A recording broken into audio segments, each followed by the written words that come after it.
Alana stood quietly at the school gate, holding her backpack tight. Her mother gently squeezed her shoulder and gave her a soft smile. "You've got this, baby," she said. "Just be yourself." Alana nodded, though her stomach was full of nervous butterflies. She looked up at the tall gates of her new school, a place that looked more like a museum than a school.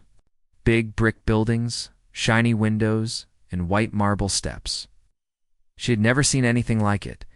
It was her first day at the prestigious Westbridge Academy. It was a private school filled with wealthy children, most of them white. Alana had earned a full scholarship because of her academic excellence.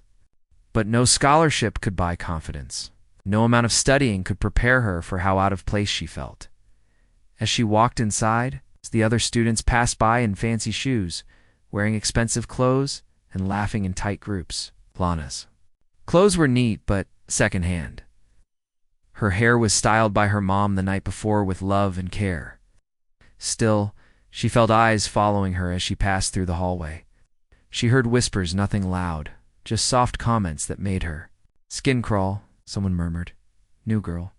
Another said, "She doesn't look like she belongs here." Alana didn't look back. She just kept walking. She made it to her first class English. The teacher smiled, introduced her to the class, and told her to take a seat.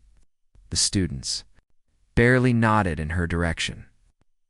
Throughout the lesson, no one talked to her. Even during lunch, Alana sat alone. She tried to smile at a girl who looked friendly, but the girl just turned away. After lunch, Alana wandered the hallways and found a quiet room, the music room. It had a grand piano sitting in the corner, shiny and beautiful, like a dream. Her heart lifted a little. She had always loved the piano. At home, she didn't have one, but there was an old keyboard she had used for years. It was missing 2 keys, and some notes were out of tune, but she had taught herself to play anyway. She watched tutorials online, practiced after homework, and sometimes even played in church. Music was her escape. It was the only place where the world didn't make her feel small. She stepped closer to the piano, slowly touched the keys. The sound was rich and pure. She gently played a short melody she remembered, Piece by Beethoven. She played softly, just enough to hear it. The sound wrapped around her like a warm blanket. For a few minutes, she forgot everything. But she wasn't alone. Standing at the back of the room was Mr. Reynolds, the music teacher. He had walked in and watched her silently. He was in his late 50s, tall with graying hair and round glasses. He was known for being serious and strict. The moment she noticed him, Alana jumped and pulled her hands away from the piano. "I'm sorry," she said quickly. "I didn't mean to touch it." Mr. Reynolds walked forward slowly, his face unreadable. "You like Beethoven?" Alana nodded, "Yes, sir. A little. I just try to learn what I can." He stared at her for a moment. "Playing a few notes doesn't mean you understand classical music. It takes years of training, not random YouTube videos." Alana looked down, her cheeks burning. She hadn't told him. She learned from YouTube. How did he know? Maybe he just assumed. Mr. Reynolds looked at her for another moment, then turned and left the room. Didn't say another word. The next few days were no different. Alana went to class, listened carefully, and kept to herself. She tried hard to fit in, but nothing worked. She was smart. Always had been, but the other students didn't seem to care. They had their own world, and she was not a part of it. Then came Friday. It was music class. Mr. Reynolds stood in front of the room with a stern face. "Today," he announced, "each of you will come up to the piano and play a short piece. Anything you've learned? If you haven't learned anything, then now's a good time to show effort." The class groaned. Some looked nervous, others amused. Mr. Reynolds looked around and then said, "Let's begin with Miss Alana. Since you've already shown some interests in the piano." The room turned to look at her. Alana froze. She hadn't expected this. Her heart raced. Her throat went dry. She looked at Mr. Reynolds, hoping he would see the fear in her eyes, but his face was blank. Or maybe even slightly amused. Alana stood slowly. Her legs felt heavy as she walked to the front. She sat on the bench. Her hands shook. She could feel all the eyes on her. Some students whispered. One boy chuckled. Another girl smirked. Alana closed her eyes. She could hear her mother's voice in her head. "Be yourself." Let the music speak. She took a deep breath and placed her fingers on the keys. At first, the sound was soft and hesitant. A few wrong notes. Her hands were trembling. She almost stopped, but then something inside her shifted. She imagined she was home in her little room where no one was watching. Where the only thing that mattered was the music. She began again. This time, her fingers flowed smoothly across the keys. She played a version of Beethoven's Moonlight Sonata, the one she had practiced 100 times. But it wasn't just any version. It was hers. She played it with emotion, with soul, the kind of depth that no one expected. The classroom fell silent. Even Mr. Reynolds stopped writing notes. His eyes fixed on her hands. The piece lasted 3 minutes, but it felt like a journey. When she finished, she didn't look up right away. She kept her eyes on the keys, her heart pounding in her chest. The silence in the room was thick. Then, one person clapped, then another. Soon the room filled with applause. Not loud or dramatic, but real. A few students even smiled. Alana looked up. Mr. Reynolds stood still. He didn't clap. He didn't smile. He simply said, "Return to your seat." She walked back, her face still warm. But something had changed. The smirks were gone. The whispers were quieter. A few classmates gave her nods of approval. It wasn't much, but it was the first time anyone looked at her with something other than doubt. After class, as the students left, Mr. Reynolds called out, "Alana, stay a moment." She turned around and stood by his desk. He looked at her for a long time. "You played well," he said finally. "It's not perfect, but surprising." Thank you. She replied quietly. He nodded once, then looked away. Right. "Don't expect special treatment. This school is challenging, and so is this class." "I don't want special treatment," she said, "just a chance." He didn't answer. She turned and left. That night, Alana told her mom what happened. Her mother smiled proudly. "You let your music speak for you," she said. And it spoke loud. Alana knew it was only the beginning. She still had a long road ahead. The stairs, the doubts, the quiet walls built by others, those things didn't vanish overnight. But she also knew something important when she played. The world listened, and that was a power no one could take from her. The morning air felt heavy as Alana stepped through the school doors. Her backpack was light, but her thoughts were full. After what had happened in music class the week before, something inside her had shifted. Oh. She wasn't sure what it was, but she could feel it. People looked at her differently now. Some students nodded when they saw her. Few even smiled, though most still didn't say a word. But the looks had changed from cold curiosity to quiet respect. It wasn't loud or dramatic, but it was there. Still, Alana stayed quiet. She had learned that attention wasn't always good. She didn't want to give anyone a reason to laugh at her again, so she kept her head down, focused on her classes, and waited for the day to pass. She was used to being alone. Her mother had always told her, "People who shine make others nervous." Maybe that's why Mr. Reynolds had reacted the way he did. That thought stayed with her. All morning, Mr. Reynolds hadn't clapped. He hadn't smiled. He hadn't even said, "Good job." He just stood there, stiff and silent, like her performance had upset him. Was it because she was a new student? Or was it something deeper? When music class finally came around again, Alana felt the tension return to her body. She walked into the room and noticed that the piano bench had been moved. Was now set right in the middle of the classroom, like a stage. Mr. Reynolds stood at the front, holding a clipboard. He didn't look up as students entered. Once everyone was seated, he cleared his throat. "Today we continue our piano performance exercises. Some of you did better than expected last time," he said, glancing briefly at Alana. "But this time, I'll be assigning pieces. You will not be choosing your own." There were groans around the room. Alana felt a nervous flutter in her stomach. Mr. Reynolds called out names, one by one, handing each student a printed sheet of music. Some students looked confused when they saw the notes. Others smiled because their pieces were short and simple. Then, he reached Alana's name. "Miss Alana," he said without looking up. You'll play this." He walked over to her desk and dropped a sheet of paper in front of her. Alana picked it up. Her eyes widened. It was a piece by Franz Liszt Campanella. It was fast, complicated, and known to be one of the hardest piano pieces ever written. Even professionals struggled with it. Alana blinked, thinking it was a mistake. She looked up. "Sir, I don't think I can play this." Mr. Reynolds didn't even turn to face her. "Everyone is expected to try," he said flatly. "This is an advanced class. If you're not ready, perhaps you're in the wrong room."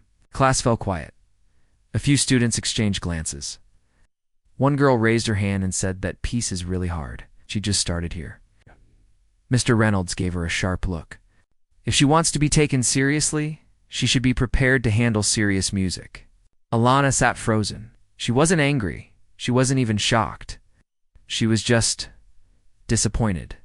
She knew what this was. He wanted her to fail. He wanted to prove that her first performance was a lucky moment, not real talent. But she didn't tear the sheet in half. She didn't walk out. She took the music sheet, folded it neatly, and put it in her folder. That afternoon after school, she stayed behind. When the halls were empty, she returned to the music room. The lights were off, but she turned them on. The piano sat there, alone and gleaming. She took the sheet from her folder and placed it on the stand. Then she sat down and stared at the keys. She had never played this piece before.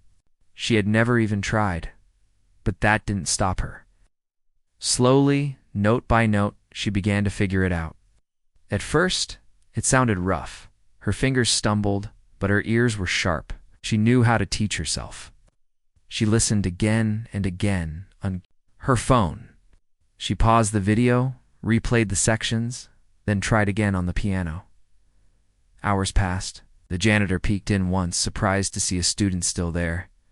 She smiled and said, "Just practicing." When she finally walked home, her hands were sore. Her eyes were heavy, but her heart was full. She knew it would take weeks to learn it fully, but she would not back down. At home, her mother noticed the tired look in her eyes. "Rough day?" she asked, pouring a cup of tea. "Yeah, Alana," said. "Mr. Reynolds gave me the hardest piece in the world to play." Her mother raised an eyebrow. "Because he believes in you, or because he wants you to quit?" Alana smiled sadly. "Maybe both."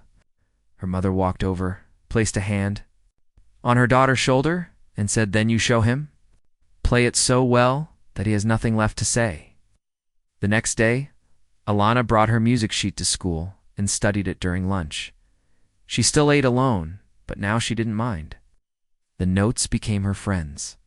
The rhythms became her armor.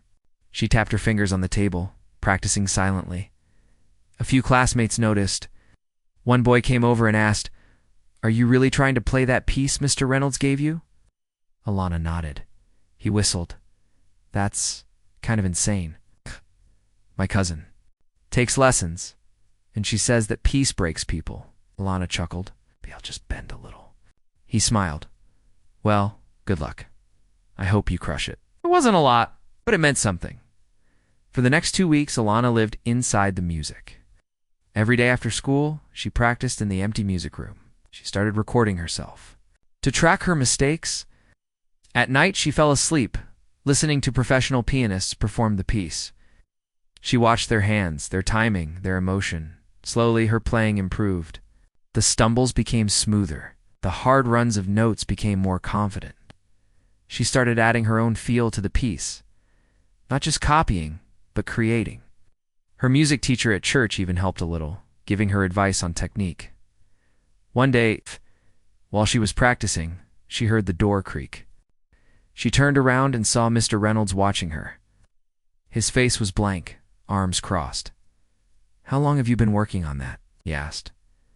"Every day," she replied quietly. He nodded once. "Still sloppy," he said, "but less sloppy than I expected." And he walked out. That night, she didn't cry. She didn't let his words tear her down. Instead, she played the piece again and again. Each time she poured a little more of her soul into it. The day of the second performance finally arrived. Each student walked to the piano and played their assigned piece. Some were shaky. Others were impressive. Then it was Alana's turn. She walked up calmly, placed her sheet music down, though by now she didn't need it. She sat, closed her eyes, and took a breath. Her fingers danced. The opening bells of La Campanella rang out, light and bright. Her hands moved quickly, gracefully.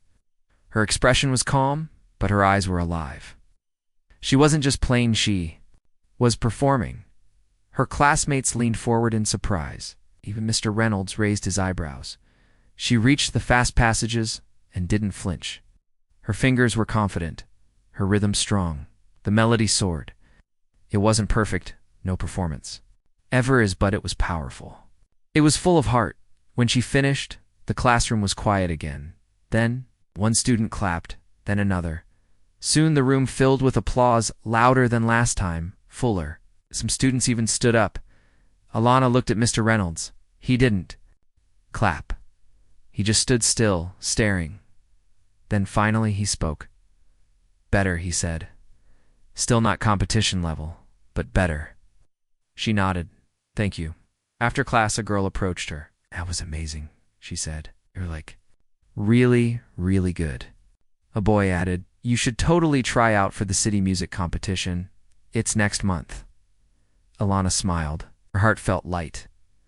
Mr. Reynolds walked past her. He didn't stop. But this time he didn't say anything cold either that night. As she sat at the dinner table with her mom, she said, "I think I did something today." Her mom looked up. "What do you mean?" "I think I made them see me, not as the new girl, not as the black girl, just as someone who plays, someone who belongs." Her mother's eyes grew soft. "You didn't just play the piano," she said. "You played their assumptions into silence." Lana smiled. The road was still long. She had found her voice, and no one could unhear it now. The morning sun was warm on Alana's face as she walked through the school gates, but her heart was even warmer. Like something had changed. The air felt lighter. The hallway didn't feel so cold. And when she passed by students, she noticed small things, smiles, nods, even a few whispered, "That's her" moments. She didn't walk with her head down anymore. She didn't hide her books or try to disappear. She walked like someone who had earned her place. Her piano performance had made waves. The video someone secretly recorded during class had been shared among students. A few even showed it to their parents. It wasn't meant to be famous, but it started conversations. Some kids started asking her questions in the hallway, like, "How long have you been playing?" Or, "Do you give lessons?" Others still said nothing, but their eyes showed something new: respect. Even her teachers noticed. Her math teacher gave her a quiet smile one day. Her English teacher asked if she'd consider joining the school's arts club. One of the seniors from the drama department approached her and said, "Hey, we're doing a musical soon. If you're into live music, we'd love to have you." Alana didn't say yes right away. She was still careful, but it felt good. Like a door had opened, and for once, someone was inviting her in, except for Mr. Reynolds. He stayed the same. Cold, distant, and unreadable. During class, he didn't mention her performance again. When she played something, he said things like "acceptable" or "keep working." He didn't praise her, didn't smile, didn't act impressed. It was like the better she got, the more annoyed he became. One day she stayed after class, hoping to talk to him. Maybe even thank him for pushing her even, if his ways weren't kind.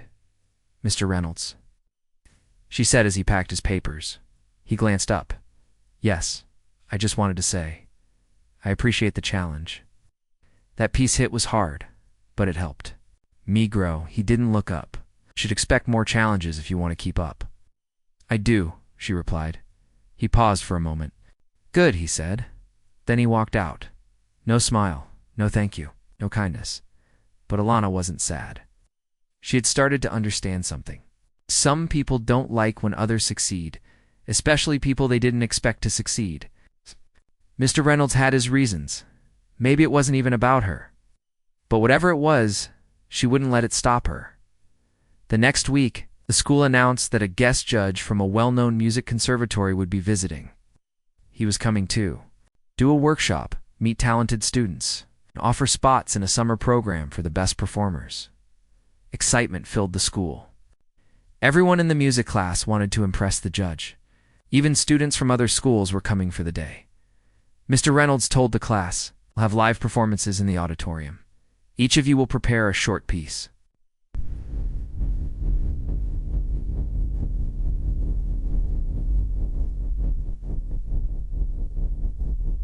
This is not just a school activity. This could be the beginning of something bigger. Everyone looked around nervously. Lana felt her heart raced, but in a good way. She knew she had something to show. She had been working on her own piece, something she'd been writing at home. A mix of classical, gospel, and soul. It didn't sound like anything she had heard before. It was her own voice and music. When she told Mr. Reynolds she wanted to perform her original piece, he raised an eyebrow. "Original," he repeated. Double quotes. "Yes, sir. That's ambitious." "I think I'm ready." He looked at her silently, then shrugged. "It's your choice. So remember, this judge isn't here to hand out compliments." "I understand." Alana practiced every day. She stayed after school. She worked on every note, every rhythm, every emotion. She wanted the music to say something words never could. The day of the workshop arrived. The auditorium was full students, teachers, visiting families. The guest judge, Mr. Grayson, sat in the front row with a notebook and a calm expression. He was a tall, older man with kind eyes and silver hair. He looked like someone who had seen a lot and still cared deeply about every note. Student after student went up. Some played classic pieces, others sang. A few stumbled. But the judge always smiled politely and took notes. Then it was Alana's turn. She walked up to the stage, holding her sheet music even, though she didn't need it. Her hands were shaking, but her heart felt strong. She sat at the piano, closed her eyes, and took a deep breath. Then she began. The room changed. Her music started slow, soft, like the beginning of a story. Then it grew rich, emotionally, full of strength.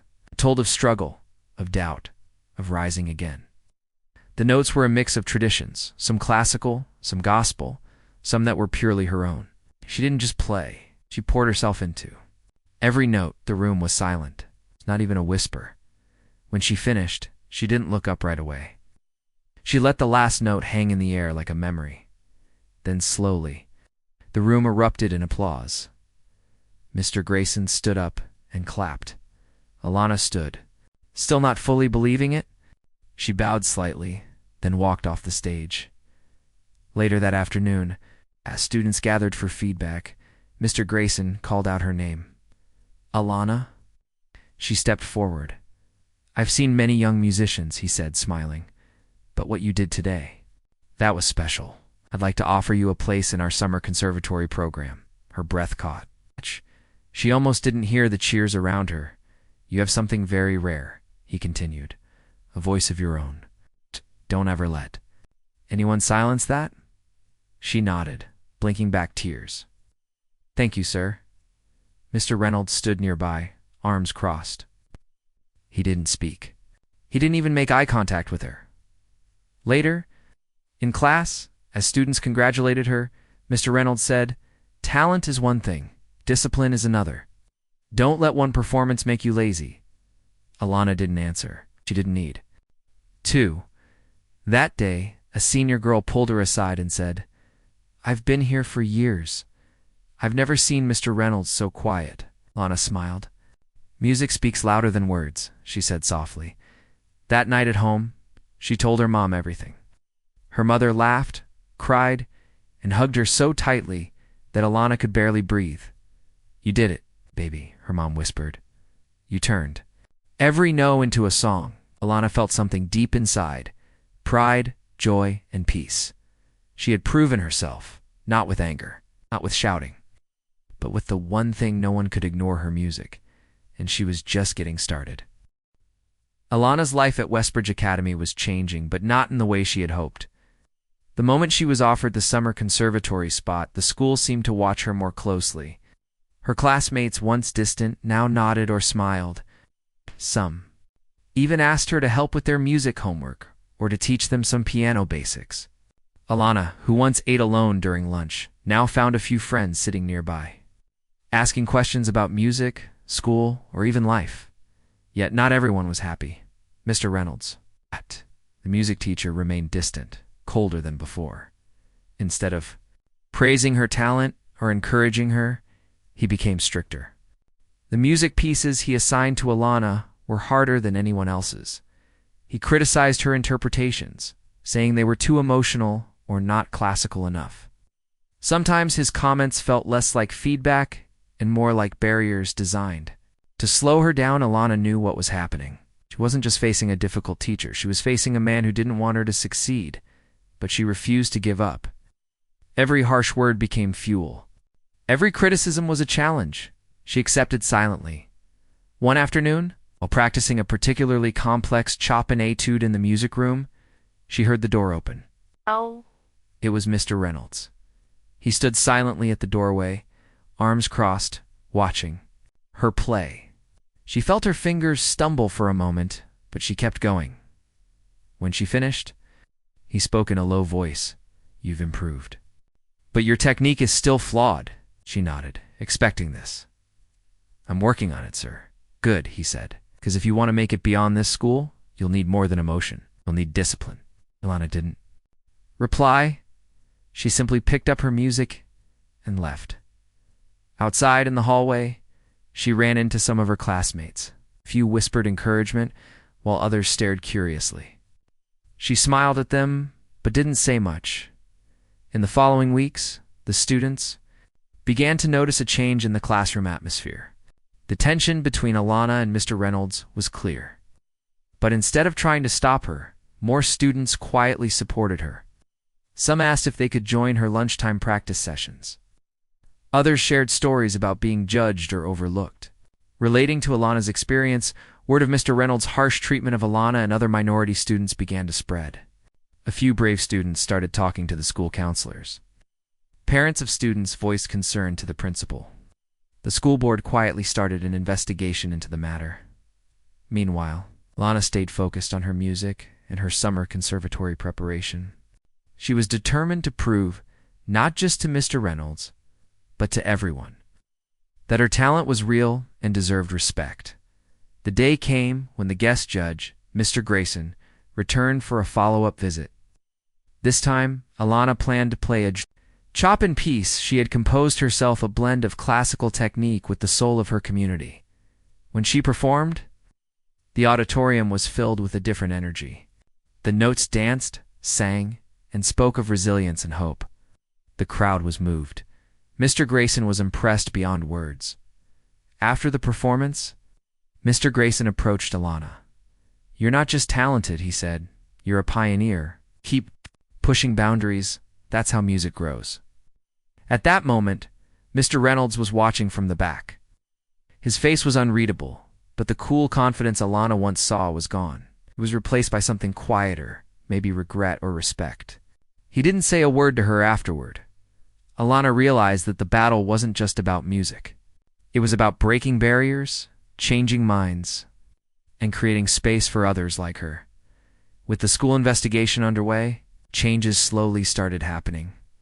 Mr. Reynolds was asked to attend training on diversity and inclusion. The school pledged to create a safer, more supportive environment for all students. Alana continued to practice, to grow, and to inspire. She wasn't just a student anymore. She was a symbol of strength and hope.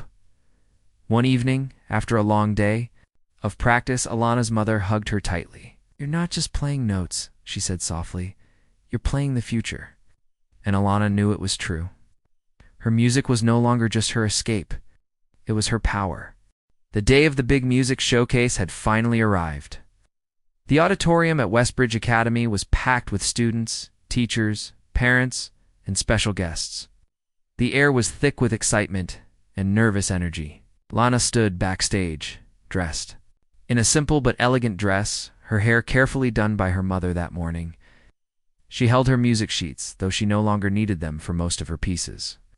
Her heart beat fast, but this time it was a steady rhythm filled with confidence. Backstage, she heard the sounds of other students warming up, tuning their instruments, and quiet conversations. Some were nervous, others excited, Alana took a deep breath and closed her eyes. She remembered her journey, the lonely days, the harsh words from Mr. Reynolds, the hours spent practicing in empty music rooms. All of it led to this moment. When her name was called, she walked onto the stage. The bright lights shone down, making the room feel larger than ever. The crowd fell silent as she sat down at the grand piano. She smiled softly, placed her fingers on the keys, and began to play. Her first piece was a medley, a beautiful blend of classical melodies, mixed with gospel and soulful rhythms. The music flowed from her fingers like a story told without words. The audience was captivated. Some closed their eyes, letting the music wash over them. Others watched in awe as Alana's fingers danced effortlessly across the keys. Halfway through her performance, she played a piece she had written herself. It was filled with emotion, passion, and hope, a reflection of her own life. The notes spoke of struggle, resilience, and dreams. The audience could feel it deeply. As the final notes faded, the auditorium exploded into applause. People stood up, clapping loudly, some with tears in their eyes. The music had touched something inside them. Among the crowd was Mr. Reynolds. He sat stiffly, watching quietly. His face showed no smile, but his eyes were fixed on Alana. For the first time, he was silent, without judgment or sarcasm. He seemed ... empty. The pride and confidence he once had were gone, replaced by a quiet realization after the performance. Several people approached Alana. A talent scout from a prestigious music academy offered her a mentorship. Teachers and students praised her courage and skill. Parents congratulated her. Friends cheered. But the most important moment came when Alana locked eyes with Mr. Reynolds one last time. She didn't say a word. She just smiled. A gentle, proud smile that said everything. He nodded slowly. Acknowledging her success, Alana walked off the stage, feeling stronger than ever. She had faced doubt, mockery, and barriers, but her music had won. She knew this was just the beginning of her journey. At home that night, she told her mother everything. Her mother hugged her tightly, tears of joy in her eyes. "You did it," she whispered. "Showed them who you are." Alana smiled. Thinking about the road ahead, there would be challenges, but now she had a voice that no one could silence. Her music was her story, her strength, and her future, and the world was ready to listen.